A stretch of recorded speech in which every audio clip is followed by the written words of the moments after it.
Yo voy a pedir a los demás que hagamos una oración para que la palabra que Dios ha puesto en mi corazón hoy compartir con todos ustedes sea de bendición, y tanto los niños que están en sus clases como nosotros que estamos aquí y los que están al otro lado sean bendecidos y ministrados con esta palabra que vamos a compartir en el día de hoy. Oramos al Señor.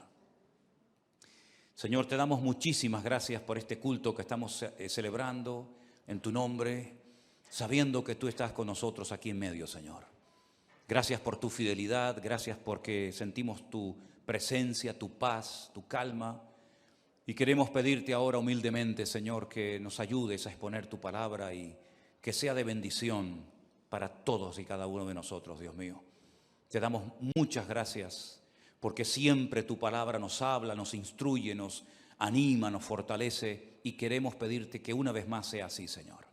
Ponemos este tiempo en tus manos, en el nombre de tu amado Hijo Jesús. Amén y amén. Gloria al Señor. Yo quiero llevarles, en primer lugar, aunque vamos a leer otros textos a lo largo del mensaje, primeramente vamos a ir a la carta de Santiago. Está casi al final del Nuevo Testamento. Es una carta muy bonita, donde él habla muy claramente todos y cada uno de los temas que él trata.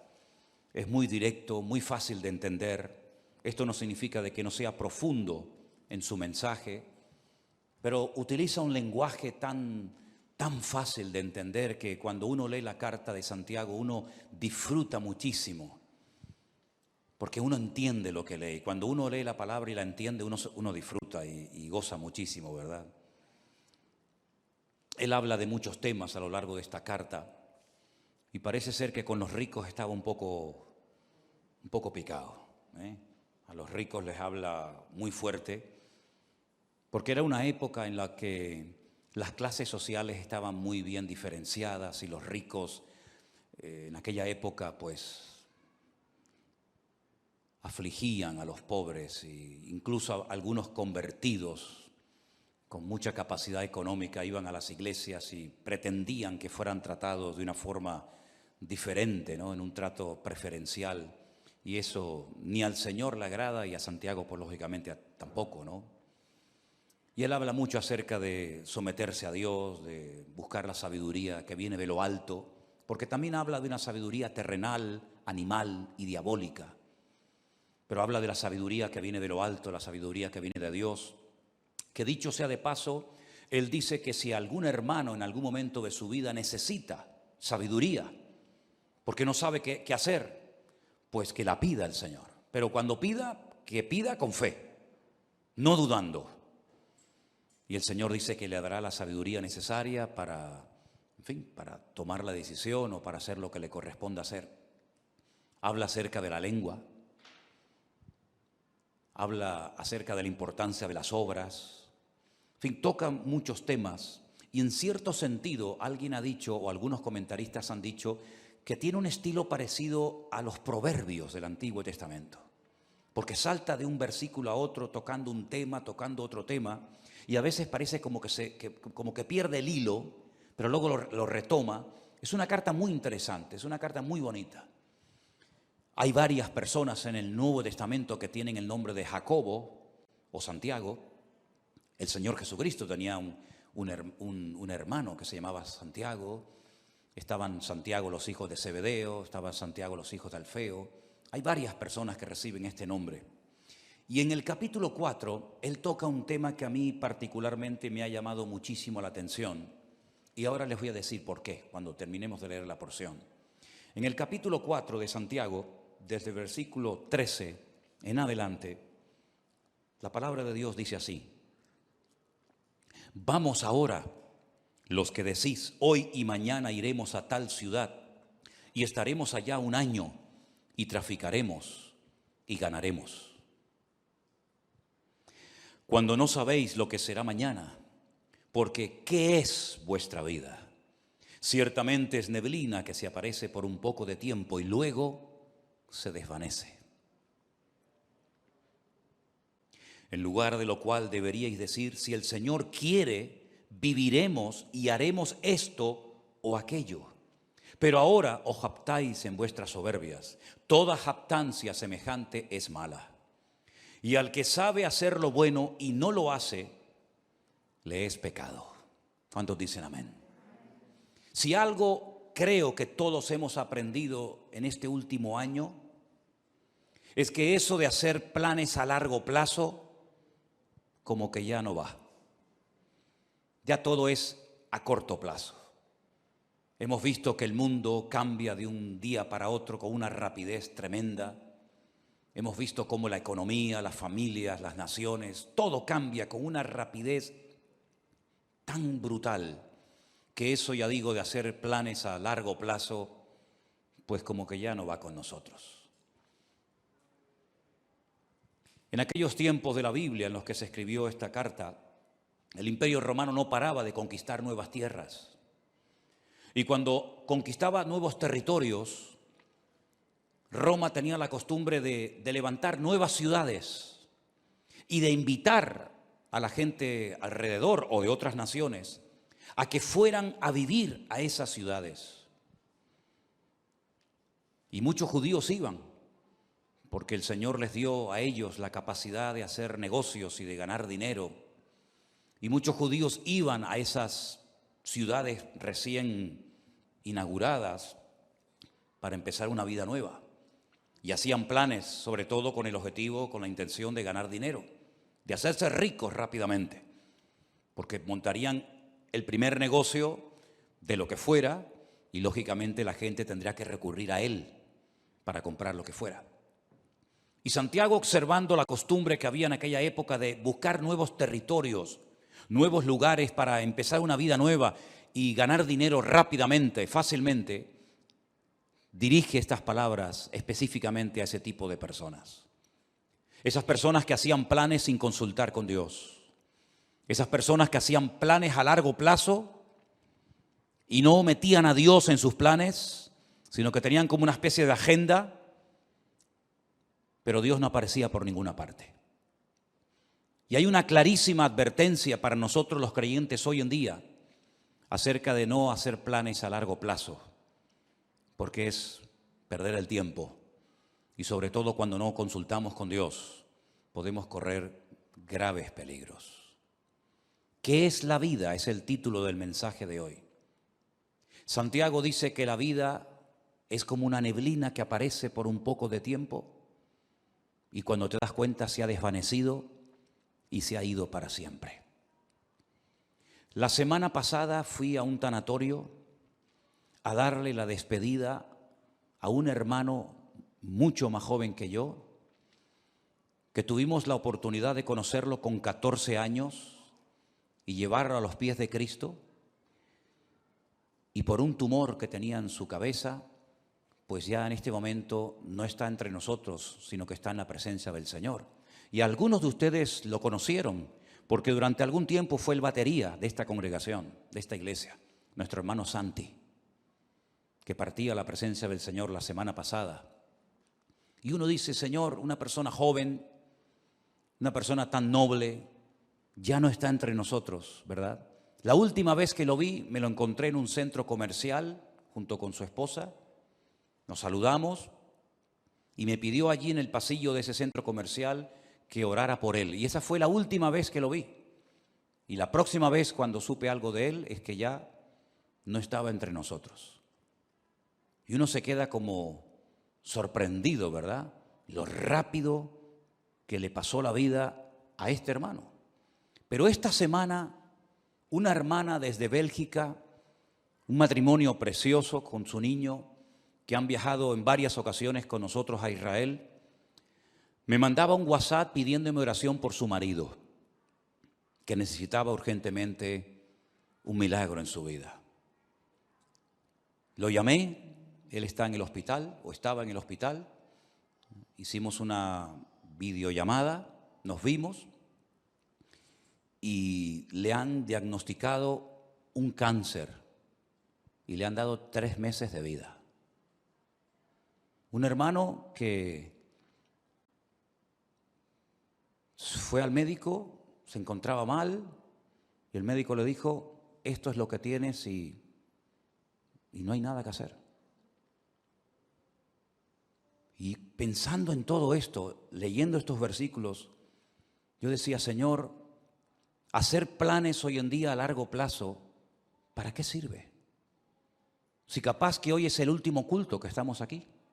¿Quién sabe lo que nos depara la vida? ¿Quién sabe cuánto tiempo nos queda? ¿Quién sabe si algunos de los que están aquí tal vez no llegaremos a fin de año? Solamente Dios lo sabe. Él es el que da la vida y el que la quita cuando quiere y como quiere. Y muchas veces observo a creyentes cómo oran, cómo organizan su vida, y me doy cuenta de que sin darnos cuenta podemos caer en el error de hacer planes y proyectos y llenar la agenda con actividades. Pero, por supuesto, si Dios quiere, llevaremos a cabo esos planes, porque si Dios dice no, por más que nos empeñemos, no tiene ningún sentido. Estaba leyendo algunos versículos donde Pablo abre su corazón, por ejemplo, a los hermanos de la iglesia de Corinto, y les cuenta sus planes, y les dice, voy a ir aquí, voy a ir allá, y quiero hacer esto, y quiero hacer aquello. Y hay un momento en la carta de Pablo a los Corintios que les dice, iré pronto a vosotros si el Señor quiere. Me impactó mucho esa forma de hablar de Pablo. Yo iré pronto a vosotros, pero siempre y cuando el Señor quiera. Primera de Corintios 4:19. Más adelante en la misma carta dice, porque no quiero veros ahora de paso, pues espero estar con vosotros algún tiempo, si el Señor lo permite. Primera de Corintios 16:7. Un varón de Dios, un hombre con unos dones y unas habilidades ministeriales tremendas, pero él sabía perfectamente que si el Señor no permitía, si el Señor no quería que fuera a Corinto, a Macedonia, a Éfeso, a donde fuera, no iba a ir por muchos planes que tuviera. Y esa es la mentalidad con la que nosotros tenemos que movernos hoy en día.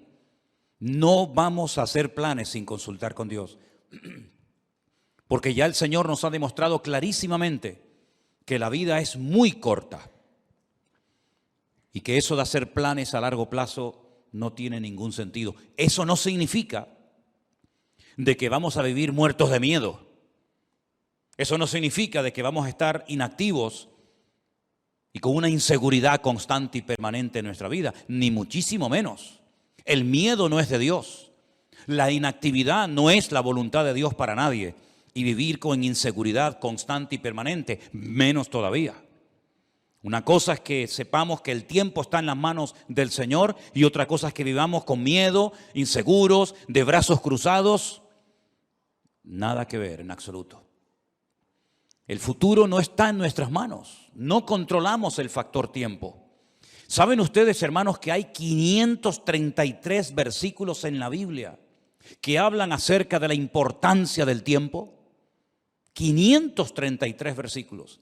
Y hay un capítulo casi entero, que es el famoso capítulo 3 del libro de Eclesiastés, donde en 29 ocasiones diferentes Salomón utiliza la palabra et, que es la palabra tiempo. Y él dice que en la vida tenemos que mentalizarnos, estar preparados y reconocer que en la vida hay tiempo prácticamente para todo. Tiempo para morir, tiempo para vivir, para morir, tiempo para sembrar, tiempo para cosechar, tiempo para reír y pasarlo bien y tiempo también para llorar. Y él habla en 29 ocasiones de distintas circunstancias o situaciones en la vida en las que nos vamos a encontrar, porque prácticamente tendremos tiempo para todo.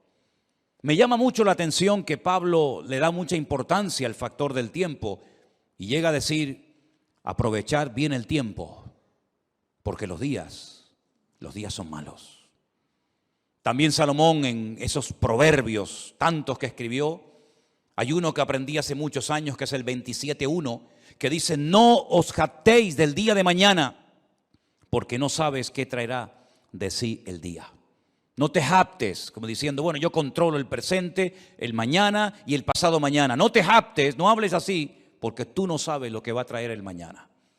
El mismo Señor Jesucristo nos enseñó en el Sermón del Monte que no tenemos que estar afanados ni preocupados por el día de mañana, sino que basta a cada día su propio afán. ¿Cuántos dicen amén? Estamos viviendo estos días con mucha expectativa y viendo a ver qué es lo que termina de suceder en este país de Kabul, de Afganistán, cuya capital es Kabul, ¿verdad? Donde hay una especie de calma tensa. Cualquier cosa puede ocurrir en cualquier momento. Fíjense la cantidad de miles y de miles de personas que están desesperadas, tratando de salir como sea de ese infierno. Y creo que fue ayer o antes de ayer, un terrorista suicida se metió en medio de esa multitud y se explotó y murieron 170 personas. Personas que jamás en la vida se les hubiera ocurrido que estando en aquel lugar esperando un avión, una salida, ese iba a ser el último día de su vida. Incluso algunos soldados que estaban ya a punto de salir para su país también perdieron la vida. No somos dueños de la vida, no somos dueños del mañana. Y por eso cada uno de nosotros tenemos que partir de la base de que lo que tengamos que hacer, hágalo pronto, antes de que sea demasiado tarde. También Salomón, que era un hombre que reflexionaba y meditaba sobre tantas cosas, en su libro de Eclesiastés dijo: acuérdate de tu Creador antes de que vengan los días malos, antes de que pierdas la visión, antes de que vengan los dolores, antes de que te quedes ciego, antes de que te vengan los problemas y de la vida, antes de todo eso, acuérdate de tu Creador en los días de tu juventud. ¿Tenemos al Señor presente en nuestros planes y en nuestros proyectos? Una vez escuché una entrevista que le hacían a un famoso cantante, donde decía que tenía su agenda llena para los próximos 5 o 6 años, si no recuerdo mal. Tener la agenda llena para los próximos 5 o 6 años. Y después vino el COVID y todo eso, y seguramente su agenda la tuvo que tirar a la basura. Yo no sé si tú llevas una agenda y unos planes y unos proyectos y unos sueños, pero como no metas al Señor en esos sueños, planes y proyectos, ¿quién te asegura a ti de que vas a poder cumplir con todos tus sueños y con todos tus objetivos? Por eso siempre le digo a la gente: ¿has orado y has consultado con Dios lo que has decidido hacer? ¿O simplemente te has limitado a informar a tus padres, informar a la iglesia, informar a Dios de lo que tú ya en tu corazón has decidido hacer? Esa es una mala costumbre. Por eso Santiago dice que el que sabe hacer lo bueno y no lo hace, está pecando.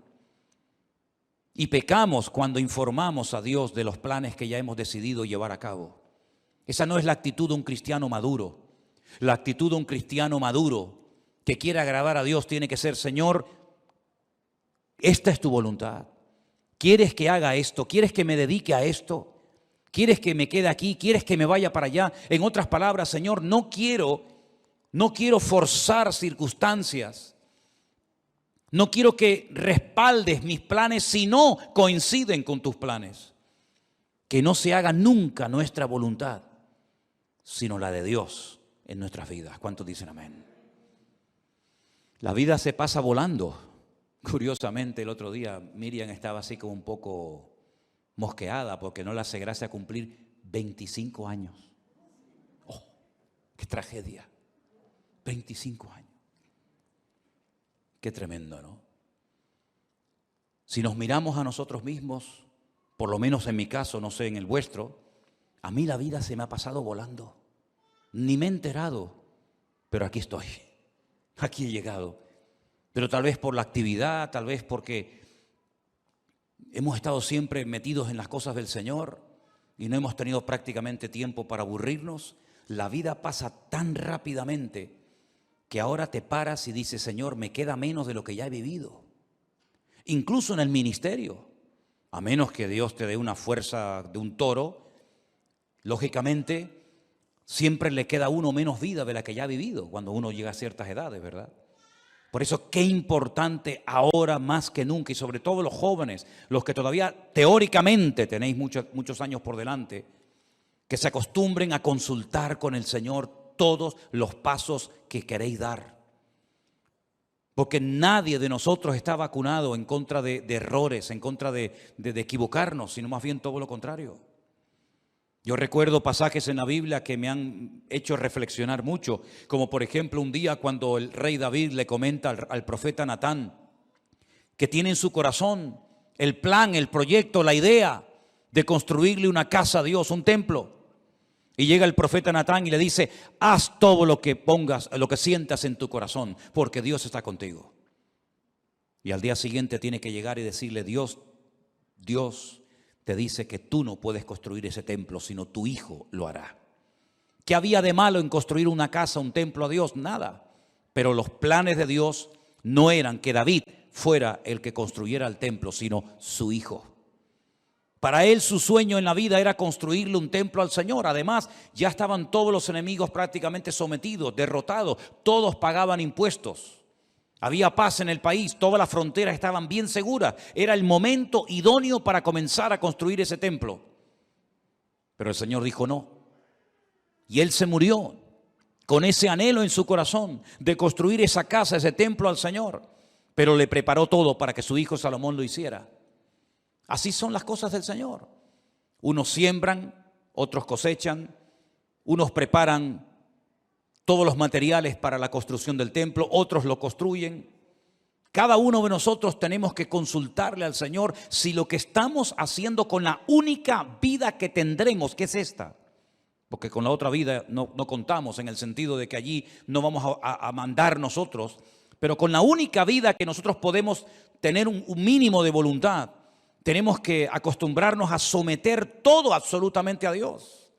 Para no perder el tiempo, para no encariñarnos, para no entusiasmarnos con cosas, con planes, con lugares, con personas que al fin y al cabo no entraban dentro de los planes de Dios.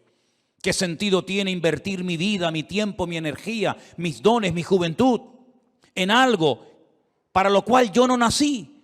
En algo que Dios no dispuso para mi vida. ¿Qué sentido tiene? Ninguno. Haber perdido mi tiempo, haber perdido mi vida en cosas que no eran de la voluntad de Dios. Sí, habrá ganado mucho dinero, pero dice la Biblia que un hombre, y si ustedes han prestado atención a la lectura esta tarde, fue muy interesante la parábola que el Señor contó. Un hombre que fue prosperado en sus negocios, un hombre que decidió ampliar sus graneros, porque había producido tanto su herencia, había producido tanto su negocio, que dijo: bueno, voy a derrumbarlo todo y voy a construir graneros más grandes. Los derribaré, edificaré mayores, guardaré mis frutos, guardaré todos mis tesoros, todo mi patrimonio. Y cometió una gravísima equivocación. Le habló a su alma, le habló a sí mismo y dijo: alma, muchos bienes tienes guardados para muchos años, repósate, come, bebe y regocíjate. Y el Señor le dice: necio, estás hablando y comportándote como un necio. Tendrás dinero, tendrás mucho patrimonio, tendrás muchas cosas, pero eres un necio. Porque la forma como hablas delata tu inmadurez. La forma como hablas no es de un hombre sabio. ¿Cómo le vas a decir a tu alma que todo lo que has acumulado es para que ahora reposes, comas, bebes y disfrutas de la vida? Si esta noche vienen a buscarte, a pedirte tu alma, ¿qué harás con todas tus riquezas? No te van a servir absolutamente de nada. Absolutamente de nada. Dice: así es el que hace para sí tesoro, pero no es rico para con Dios. ¿Estás atesorando en Dios o estás atesorando para este mundo pasajero y efímero, que es como neblina que pasa rápidamente? Cuando uno observa a las personas del Antiguo Testamento, sobre todo al principio en el libro del Génesis, la cantidad de años que vivían, llegando a edades tremendas, como por ejemplo la del famoso Matusalén, que parece que no se moría nunca, ¿verdad? 100, 200, 300, 400, una barbaridad de años. Pero al final, por muchos años que vivieron, todos y cada uno de ellos murieron y partieron a la presencia de Dios. Y por muchos años que podamos vivir en este mundo, tarde o temprano tendremos que reconocer que en este mundo estábamos de paso. Tuvimos el privilegio de haber conocido a Cristo y de haber aceptado a Cristo como nuestro Señor y Salvador personal. de haber entendido el Evangelio. Pero no solamente eso es importante, sino una vez que yo me he convertido, lo cual no es fruto de la casualidad, sino del plan de Dios para mi vida, como aquel sabio hombre, tenemos que decirle al Señor, y ahora que soy salvo, ahora que he entendido el Evangelio, cuando hay millones y millones de personas en el mundo que no saben ni quién eres, jamás en la vida han tenido una Biblia en la mano, y yo dentro de toda esa multitud enorme de personas te he conocido, he entendido la palabra, tengo la Biblia conmigo cada día, ahora ¿qué quieres que yo haga? Porque sería absurdo y necio por nuestra parte pensar que me he convertido para nada. Simplemente para no irme al infierno, simplemente para ir a la presencia del Señor. Y el tiempo desde que me convertí hasta que vaya a la presencia del Señor, ¿qué hago?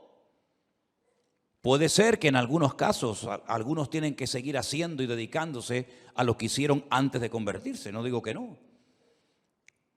Pero por ejemplo el apóstol Pablo o Saulo de Tarso, recién convertido, tuvo el valor de preguntarle al Señor, ¿qué quieres que haga? Porque teóricamente, lo humanamente, lo lógico hubiera sido volver a Jerusalén, contarle a los que te enviaron que tuviste una experiencia que te cambió la vida y seguir con tu tradición, con tu ley, con tu mundo de rabino, etcétera, etcétera. Pero fue valiente y se atrevió a decirle a Dios, ¿y ahora qué quieres que haga? Y el Señor le dijo, entra en la ciudad y se te dirá lo que debes de hacer. No le habló un ángel. No le habló Dios con una voz audible revelándole el plan para su vida, pero Dios utilizó a un hombre fiel que estaba viviendo en aquella ciudad que se llamaba Ananías. Y Ananías fue, oró por él y le dijo, hermano Saulo, esto y esto es lo que Dios quiere que hagas con tu vida. ¿Tú has tenido esa segunda experiencia? ¿O has tenido solamente la experiencia de haber nacido de nuevo? Gloria a Dios por ella. ¿O has tenido la segunda experiencia de decir, no solamente me convertí, sino que además esperé en el Señor y el Señor me reveló cuál era su voluntad para mi vida? Yo sí la tuve, tanto la primera como la segunda. Le dije una noche al Señor, muy joven, ¿qué quieres hacer con mi vida? Y Él puso en mi corazón y las puertas se me abrieron y las circunstancias se dieron para que yo me preparara. Y en los últimos 40 años de mi vida he estado sirviendo a Cristo, lo cual ha sido la mejor decisión que he tomado en toda mi vida. Y lo que lamento es que no podré tener tal vez otros 40, 50 o 60 años sirviendo al Señor, porque hay tanto por hacer. Hay tantas vidas que aún no han conocido a Cristo. Hay tanta palabra que aún queda por enseñar. Pero gloria al Señor que en la Biblia vemos que uno moría y Dios automáticamente levantaba a otro. Me imagino que para el pueblo de Israel habrá sido una tragedia, una pérdida tremenda el haber perdido a Moisés, porque además ni pudieron enterrarlo, porque se fue una mañana a orar al monte y nunca más volvió, porque dice que Dios lo enterró y nadie sabe dónde Dios lo metió. Y me imagino que algunos habrán dicho, ¿y ahora qué hacemos? El Señor levantó a otro hombre llamado Josué. Amén, hermanos. Y Josué terminó la tarea que Moisés no pudo acabar, que era la de introducir al pueblo de Israel en la tierra prometida y después distribuir la tierra proporcionalmente a todas y a cada una de las tribus de las familias. Y cuando muere Elías, aquel hombre valiente, aquel hombre que Dios usó tanto, alguien habrá dicho, bueno, ¿y ahora? ¿Ahora cómo Dios nos va a hablar si no hay nadie? Claro que había alguien. Dios levantó a un Eliseo. La tragedia fue que cuando murió Eliseo no hubo otro que se levantara como él. Y hoy en día tenemos que partir de la base de que nos complementamos los unos a los otros. Y uno llega hasta un punto y el otro sigue de ese punto al siguiente y así sucesivamente. Y tenemos que pedirle al Señor, Señor, ¿para qué me has traído a este país? ¿Para qué me has traído a esta iglesia? ¿Por qué he conocido este ministerio? ¿Por qué te he conocido a ti? El otro día paseando por la calle, oía a algunas personas hablar y conversaciones y yo decía, Señor, no sé cómo hoy en día hay gente que es capaz de vivir sin Dios. Vidas huecas, vidas vacías, no tienen tema de conversación, siempre hablan de lo mismo. Pones la televisión y llega un momento que dices, Dios mío, me siento como un bicho raro. Todo lo que oigo es como en otra frecuencia completamente diferente a la que nos tenemos que mover los creyentes. Vemos una necesidad tremenda en Afganistán. Bueno, yo no hablo el idioma de ellos ni mucho menos, pero hasta te entran las ganas de decir, Dios mío, me gustaría ir para allá para poder evangelizarles y poder hablarles de Cristo, ¿no? Y como en Afganistán hay 20.000 lugares en el mundo donde hay tanta necesidad de tanta gente que no conoce al Señor. Y después, por otra parte, te encuentras a un montón de creyentes aburridos, que no le encuentran sentido a su vida. Creyentes que pasan los días, las semanas, los meses y los años, y cuando no le duele aquí, le duele allá, y cuando no le duele allá, le duele por allá, y siempre soy yo, mi necesidad, mi economía, mi dolor, mi artrosis, mi artritis, mi no sé qué. Y yo digo, pero Dios mío, ¿cuándo nos vamos a dar cuenta de que no estamos en esta vida para perder el tiempo?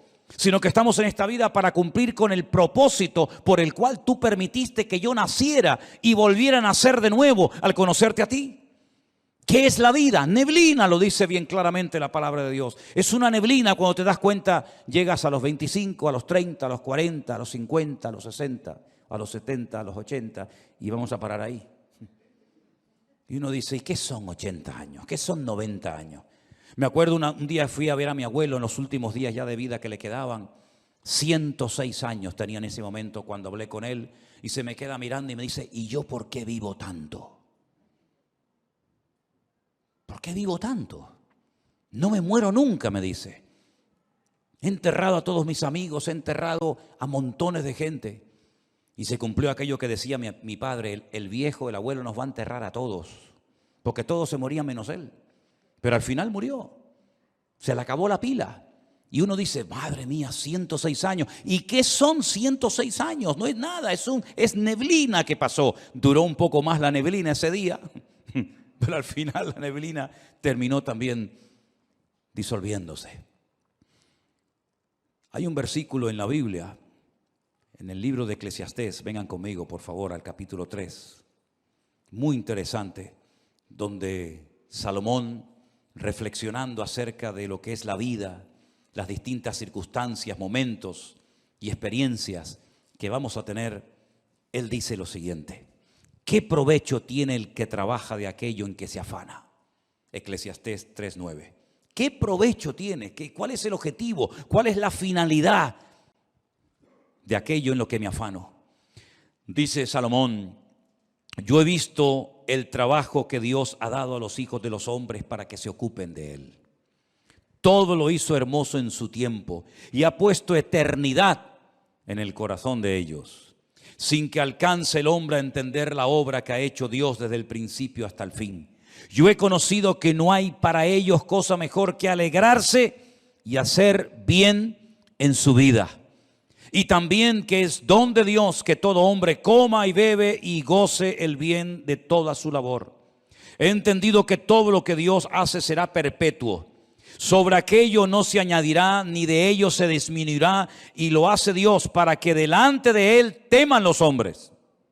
Aquello que fue, ya es, y lo que ha de ser fue ya, y Dios restaura lo que pasó. Es como un círculo, ¿verdad? Unos van, unos vienen, unos mueren, unos nacen. Pero las lecciones que el Señor ha grabado a fuego en nuestros corazones en este último año, creo que no tenemos que olvidarlas nunca en la vida. Dios nos está dando oportunidades hoy en día más que nunca para que podamos hacer lo más importante que podemos hacer, que es servir a Dios, servir a su obra y dar la vida en rescate por muchos. ¿Cuántos dicen amén? Nadie de los que están aquí en esta tarde que ha conocido el Evangelio tiene por qué sentirse inútil, que no sirve para nada, que no está capacitado, que no sabe. Déjense de excusas, hermanos. Todos y cada uno de los que estamos aquí hemos sido llamados específicamente por el Señor, primero para que le conociéramos a Él. Pero ya le conoces, ya está, gloria a Dios. Ahora cada día nos esforzamos, leemos la palabra, estudiamos, oramos, nos congregamos. Eso es normal en la vida de cualquier creyente, el crecimiento, el desarrollo, la madurez, ¿verdad? Pero la actividad propia de cada miembro es insustituible. Nadie puede ocupar tu lugar en el cuerpo. porque cada uno de nosotros tenemos una función que cumplir. Y la Biblia dice que una iglesia sana es cuando cada miembro reconoce para qué está en ese cuerpo, cuál es su función y cuál no es su función. A veces veo gente que se quiere dedicar a lo que Dios no lo ha capacitado, en vez de dedicarse y ocuparse a lo que Dios sí le ha capacitado. No tienen que imitar a nadie, no tienen que frustrarse diciendo, a mí me gustaría cantar o predicar o hacer o ser como aquella otra persona. No, porque no es así como tenemos que movernos en el reino. Tenemos que decirle al Señor, Señor, ¿cuál es mi función? Y dice la Biblia que hay miembros en el cuerpo que parece que no sirven para nada, pero a la hora de la verdad son a veces los más necesarios. Y hoy en día necesitamos un ejército de hombres y mujeres que pasen tiempo orando a Dios. Hay tantas necesidades.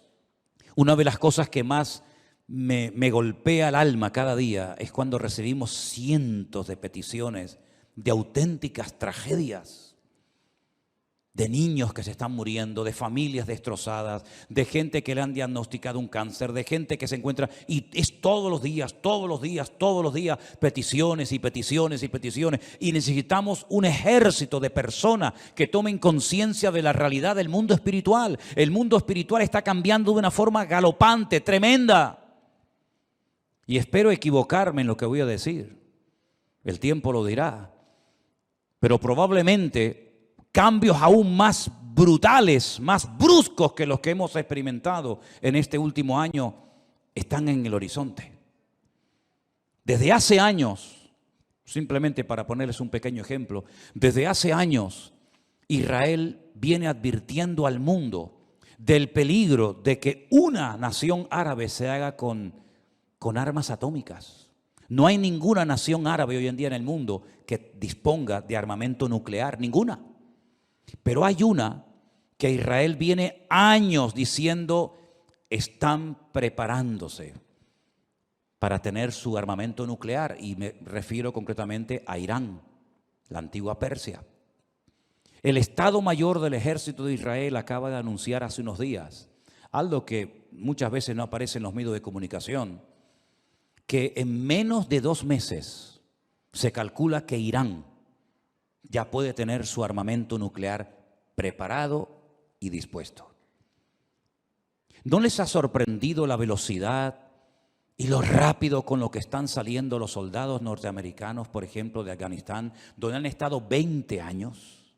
¿Por qué tanta prisa? ¿Por qué tanto apuro? Parece que hay que salir ya. ¿No lo podían haber hecho hace años de una forma más escalonada, mejor organizada? ¿Por qué tanto prisa? Porque Estados Unidos no puede permitirse el lujo de tener a 400,000 soldados en un país haciendo prácticamente nada, sabiendo lo que se viene encima. Israel se está preparando para atacar Irán. No puede esperar que Irán le ataque, porque si Irán le ataca, lo destruye.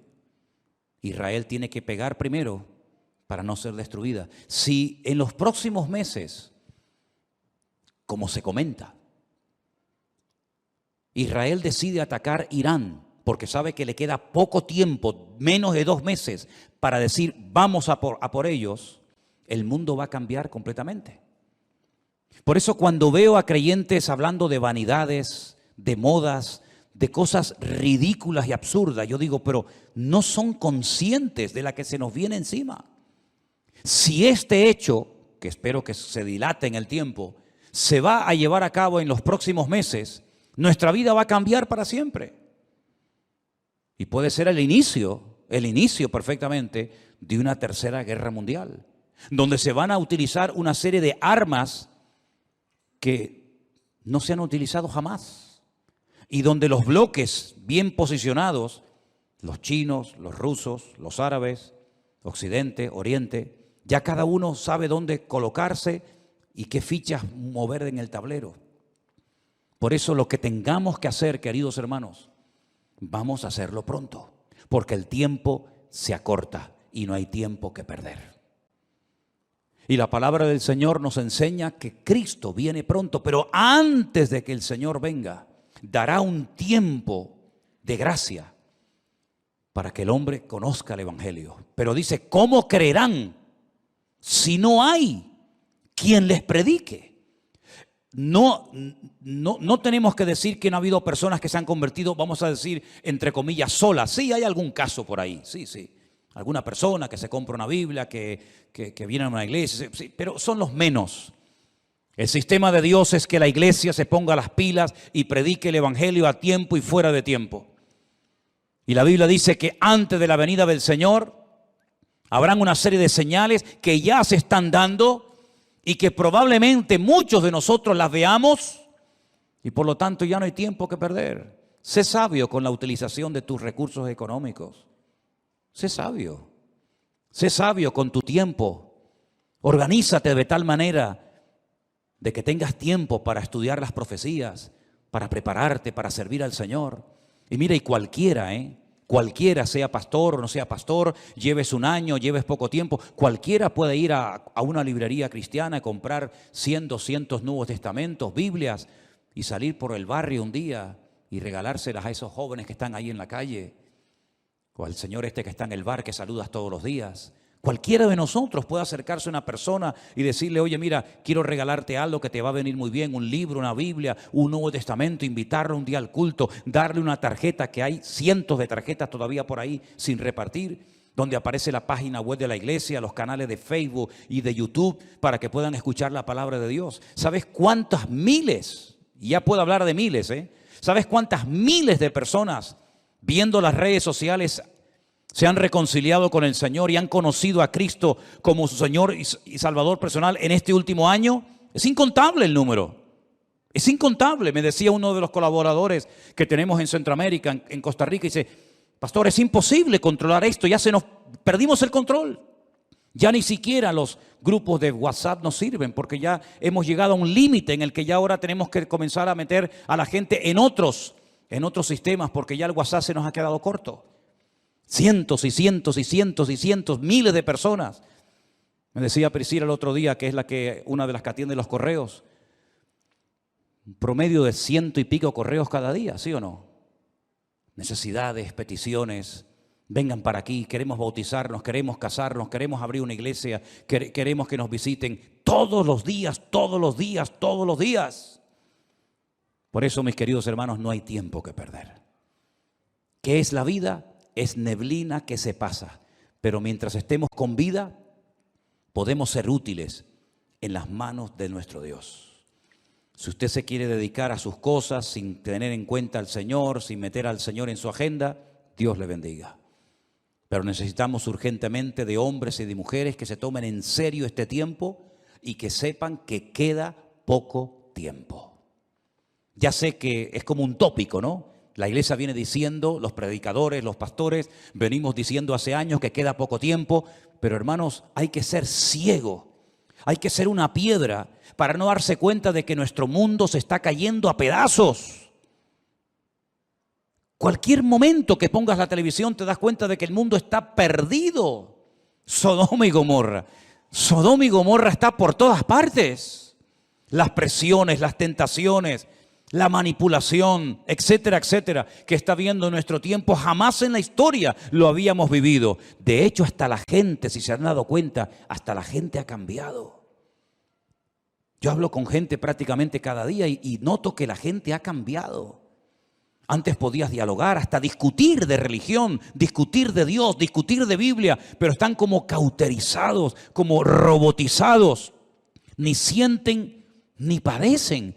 Antes discutías que si los católicos, que si los evangélicos, que si la Virgen, que si los santos.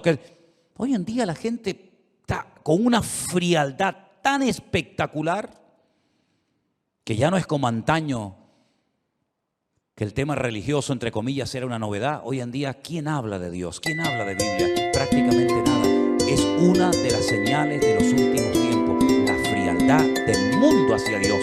Pero que no sea la característica de la iglesia hoy en día para nosotros, porque la Biblia dice que el amor de muchos también en los últimos tiempos se enfriaría, mas el que persevere hasta el fin, ese será salvo. Y yo quiero ser de los que perseveran hasta el fin, para que ninguno me quite la corona que el Señor tiene preparada para mi cabeza. ¿Cuántos dicen amén? Cierra tus ojos y ¿dónde estás? ¿Qué es la vida?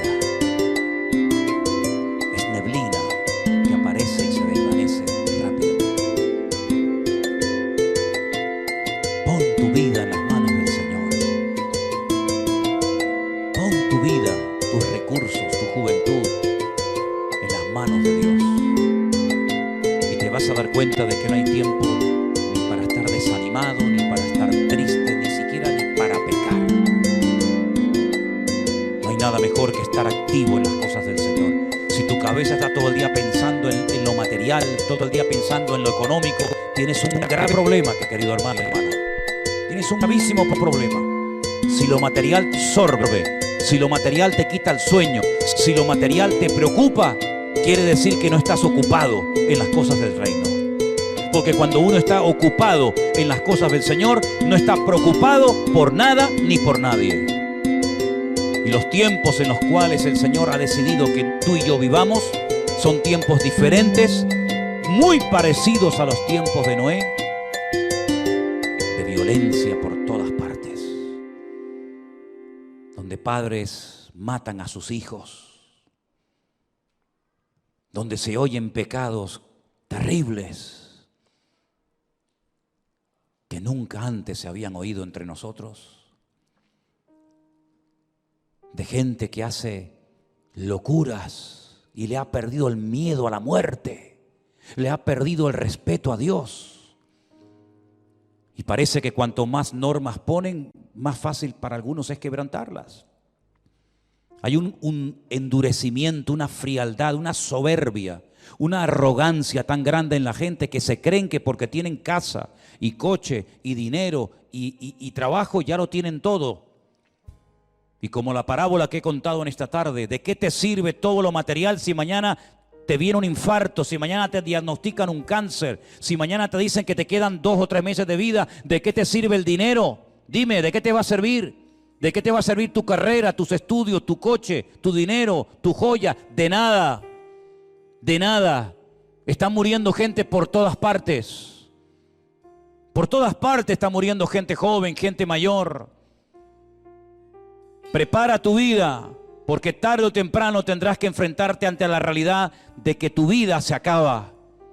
Los ricos se mueren y los pobres también, y los blancos y los negros, y los cristianos y los ateos se mueren. Es ley de vida.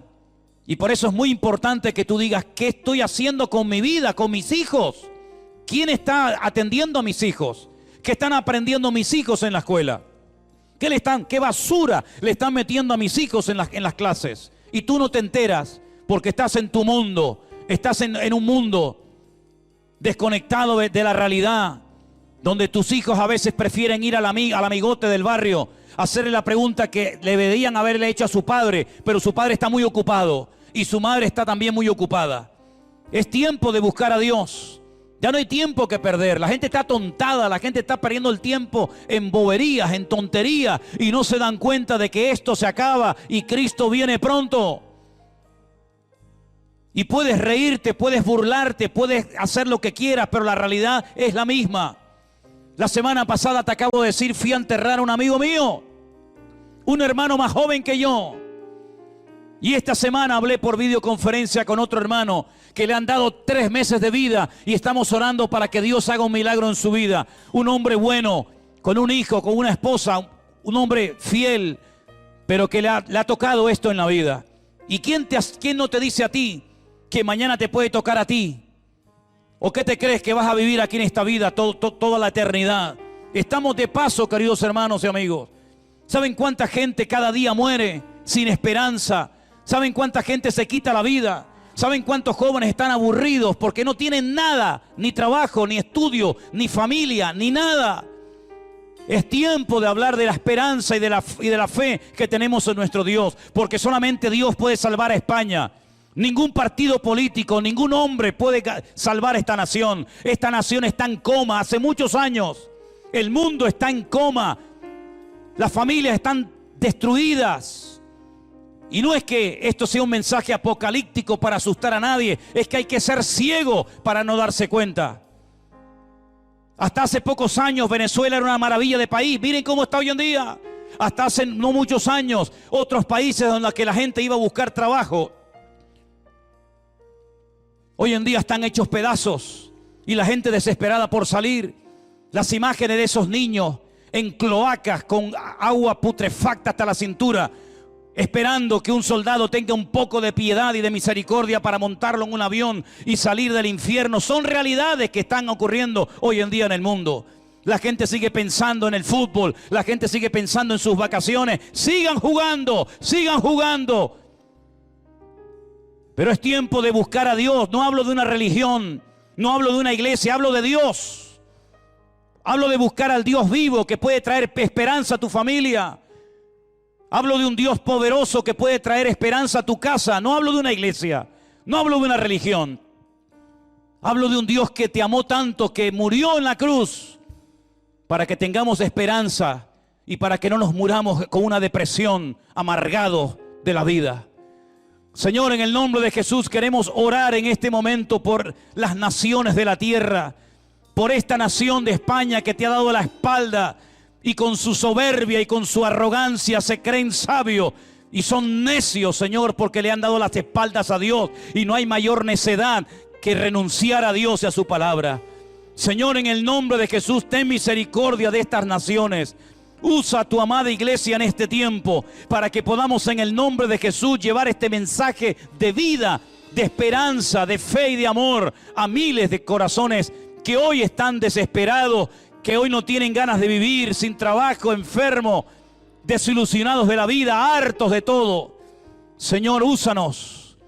Y te pido, Dios mío, que podamos ser gente útil en este tiempo y que a muchos se le caigan las escamas, la venda de los ojos y se den cuenta de que el tiempo se acorta y de que el mundo no va a ir a mejor. El mundo, según tu palabra, va a ir de mal en peor, y por eso es tiempo de buscar a Dios, de tener fe en Dios y de no perder más el tiempo en estupideces que no sirven para nada.